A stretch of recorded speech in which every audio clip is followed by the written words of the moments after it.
Red ball, white ball या pink ball, किस ball से बॉलर्स को सबसे ज्यादा फायदा होता है?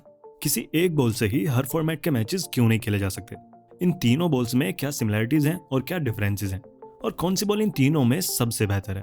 चलिए साथ में समझते हैं। तो शुरुआत में क्रिकेट मैच हमेशा रेड बॉल से ही खेले जाते थे, क्योंकि उस वक्त तक वनडे और T20 फॉर्मेट नहीं थे, सिर्फ टेस्ट मैच ही खेले जाते थे। प्लेयर्स तब सिर्फ व्हाइट जर्सी पहनकर खेलते थे और व्हाइट के बीच में रेड कलर की बॉल को स्पॉट करना आसान होता था। फिर वनडे मैचेस की शुरुआत हुई, लेकिन शुरू में वनडे मैचेस भी व्हाइट जर्सी में ही खेले जाते थे।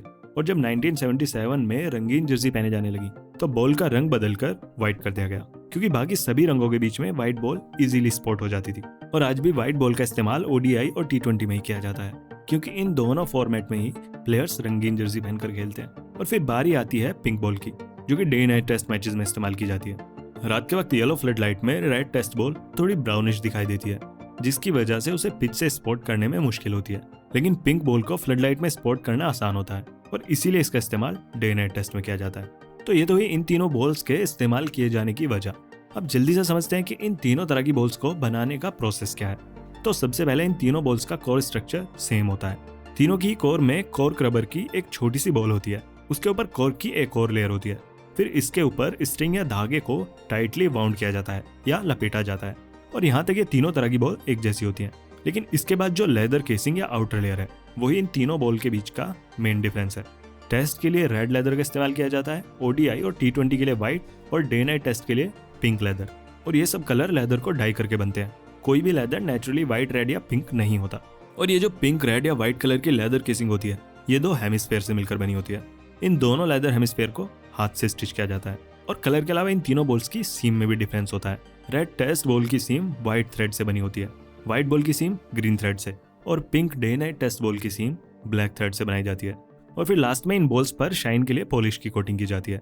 तो अब आपको ये तो पता लग गया कि ये तीनों बॉल किस तरह से बनती है। अब आते हैं मेन मुद्दे पर कि ये तीनों बॉल गेम के अंदर एक दूसरे से कैसे अलग होती हैं।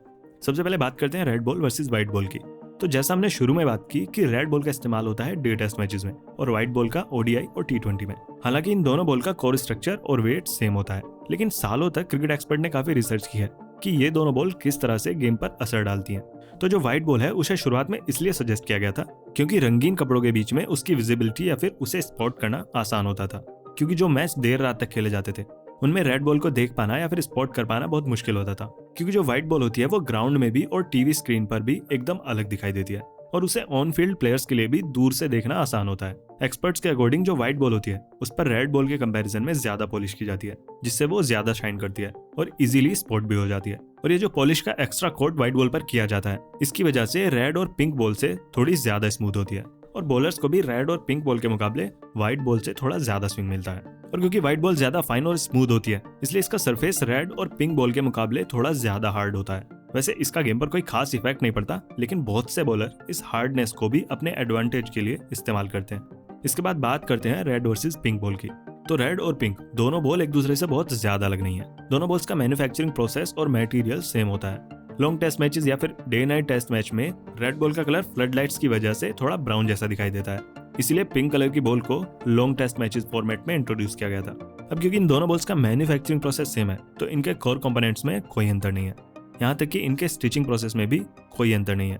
जो एक बड़ा अंतर है वो है इनकी सीम के कलर में। रेड बॉल की सीम और स्टिचिंग व्हाइट कलर की होती है और पिंक बॉल में ब्लैक कलर की। इसके बाद रेड बॉल को शाइन देने के लिए इस पर वैक्स की कोटिंग की जाती है। आपने देखा होगा कि फील्डर्स भी बॉल की एक साइड को अपने ट्राउजर पर रगड़ते रहते हैं, इससे उस साइड की शाइन बनी रहती है और बॉलर्स को रिवर्स स्विंग करने में मदद मिलती है। इसके अलावा वैक्स का कोट बॉल को उसका जाना पहचाना चेरी रेड कलर देने में भी मदद करता है।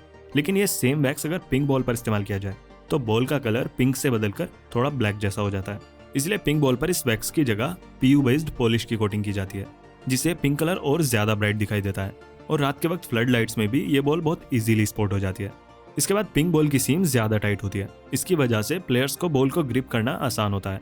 इस सीम का जो धागा होता है वो लिनन और सिंथेटिक फाइबर से मिलकर बना होता है, जबकि रेड बॉल की सीम पूरी तरह से सिंथेटिक फाइबर से बनी होती है। इसके बाद बात करते हैं व्हाइट बॉल और पिंक बॉल की। ये दोनों बॉल जितनी एक दूसरे से अलग दिखती हैं उससे कहीं ज्यादा सिमिलर हैं।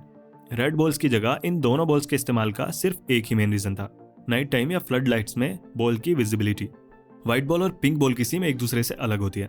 रेड बॉल की तरह ही व्हाइट बॉल की सीम भी क्रिस्प और पूरी तरह से सिंथेटिक होती है, जिस वजह से इस बॉल की ग्रिप बहुत अच्छी बनती है और पिंक बॉल की सीम जैसा मैंने बताया लिनन और सिंथेटिक फाइबर के मिक्सचर से बनती है। व्हाइट बॉल के सरफेस को स्मूथनेस देने के लिए ज्यादा पॉलिश या कोटिंग की जरूरत होती है, जिस वजह से रेड और पिंक बॉल से थोड़ी ज्यादा हैवी होती है और ज्यादा स्मूथ होने की वजह से ये अच्छे से स्विंग भी होती है। लेकिन पिंक बॉल अपने लाइट वेट की वजह से और भी ज्यादा अच्छे से स्विंग होती है। अब हमें ये तो पता चल गया कि ये तीनों बॉल एक दूसरे से कैसे अलग हैं। तो अब बात करते हैं कि इन तीनों बॉल्स के प्रोज और कॉन्स क्या क्या हैं। तो सबसे पहले अगर रेड बॉल के प्रोज की बात करें तो इसकी सीम पिंक और व्हाइट बॉल के कंपैरिजन में ज्यादा क्रिस्प होती है। इसके साथ इसका वेट भी व्हाइट बॉल के मुकाबले थोड़ा कम होता है और बॉलर्स इसका इस्तेमाल अपने एडवांटेज के लिए करते हैं। इस बॉल का cherry red colour day time में खेले जाने वाले किसी भी मैच के लिए परफेक्ट है, क्योंकि दिन की रोशनी में ये काफी अच्छे से स्पॉट होती है। और अगर इसके कॉन्स की बात करें तो इस रेड बॉल पर वैक्स की सिर्फ एक लेयर की कोटिंग की जाती है, जिसकी वजह से इसका सरफेस थोड़ा जल्दी रफ होना शुरू हो जाता है और बॉल थोड़ा जल्दी खराब हो जाती है। इसके बाद येलो फ्लड लाइट में इस रेड बॉल को स्पॉट करना थोड़ा मुश्किल होता है, क्योंकि इसका रेड कलर येलो लाइट में थोड़ा ब्राउन जैसा दिखाई देता है और प्लेयर्स के लिए इसे पिच से स्पॉट करना मुश्किल हो जाता है। फिर बारी आती है व्हाइट बॉल की। व्हाइट बॉल के प्रोज में सबसे पहले है इसका स्मूथ सरफेस। व्हाइट बॉल का सरफेस और टेक्सचर रेड और पिंक बॉल से बेटर होता है, क्योंकि इसके सरफेस पर पीयू कोटिंग की जाती है, तो ये खेल की शुरुआत में काफी अच्छे से स्विंग होती है। कलरफुल जर्सी के बीच और फ्लड लाइट्स में भी व्हाइट बॉल की विजिबिलिटी बहुत अच्छी होती है और इसीलिए इसका इस्तेमाल ओडीआई और T20 फॉर्मेट में किया जाता है, क्योंकि व्हाइट बॉल भी कुछ वक्त बाद रफ होने लगती है, तो इससे काफी अच्छा रिवर्स स्विंग मिलता है। और इसके कॉन्स में है इसका वेट, जो कि सच में देखा जाए तो कोई ज्यादा बड़ी बात नहीं है। इसका वेट रेड और पिंक बॉल से थोड़ा सा ज्यादा होता है और इसीलिए इसे कंट्रोल करना रेड और पिंक बॉल के कंपैरिजन में थोड़ा सा मुश्किल होता है। और लास्ट में है पिंक बॉल। पिंक बॉल के प्रोज में है इसकी ड्यूरेबिलिटी। रेड और व्हाइट बॉल के कंपैरिजन में पिंक बॉल ज्यादा देर तक खराब होने से बची रहती है। इसके अलावा पिंक बॉल व्हाइट बॉल से थोड़ा ज्यादा स्विंग होती है, तो बॉलर्स के लिए भी ये एक बड़ा एडवांटेज रहता है। और अगर इसके कॉन्स की तरफ देखें तो पिंक बॉल को ऑडियंस से स्पॉट करने में बैट्समैन को थोड़ी परेशानी होती है, क्योंकि बॉल का ये कलर अभी सभी के लिए थोड़ा नया है। इसके बाद पिंक बॉल पर वैक्स भी अप्लाई नहीं किया जाता, क्योंकि वैक्स से पिंक कलर थोड़ा डार्क हो जाता है और इसके ऊपर जो पीयू कोटिंग की जाती है, इसकी वजह से जो इसका ब्राइट पिंक कलर निकल कर आता है वो प्लेयर्स के लिए और भी ज्यादा डिस्ट्रैक्टिंग होता है। देखा जाए तो इन बॉल्स के अलग अलग कलर का सिर्फ एक ही रीजन है और वो है विजिबिलिटी। लेकिन जब वास्तव में बॉल बदलती है तो गेम और गेम प्ले पर काफी ज्यादा फर्क पड़ता है और आपके सब्सक्राइब का बटन दबाने से इस चैनल को भी बहुत ज्यादा फर्क पड़ता है।